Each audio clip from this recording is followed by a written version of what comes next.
মক্কার এক সরু রাস্তায় প্রতিদিন একজন বৃদ্ধা মহিলা নবীজি সাল্লাল্লাহু আলাইহি ওয়াসাল্লামের চলার পথে ময়লা ফেলত।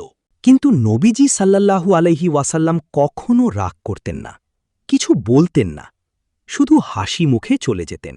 এভাবে দিন যায়, তবুও তিনি ধৈর্য ধরেই চলতেন। একদিন হঠাৎ কোনো ময়লা পড়ল না। নবীজি সাল্লাল্লাহু আলাইহি ওয়াসাল্লাম অবাক হলেন। তিনি লোকজনকে জিজ্ঞেস করলেন, আজ সেই বৃদ্ধা কোথায়? লোকেরা বলল, তিনি আজ খুব অসুস্থ। নবীজি সাল্লাল্লাহু আলাইহি ওয়াসাল্লাম সঙ্গে সঙ্গে তার বাড়িতে দেখতে গেলেন। দরজা খুলে বৃদ্ধা দেখলেন, যাকে তিনি কষ্ট দিতেন সেই মানুষটিই তাকে দেখতে এসেছে। তিনি লজ্জায় কেঁদে ফেললেন আর বললেন, আপনি সত্যিই মহান মানুষ।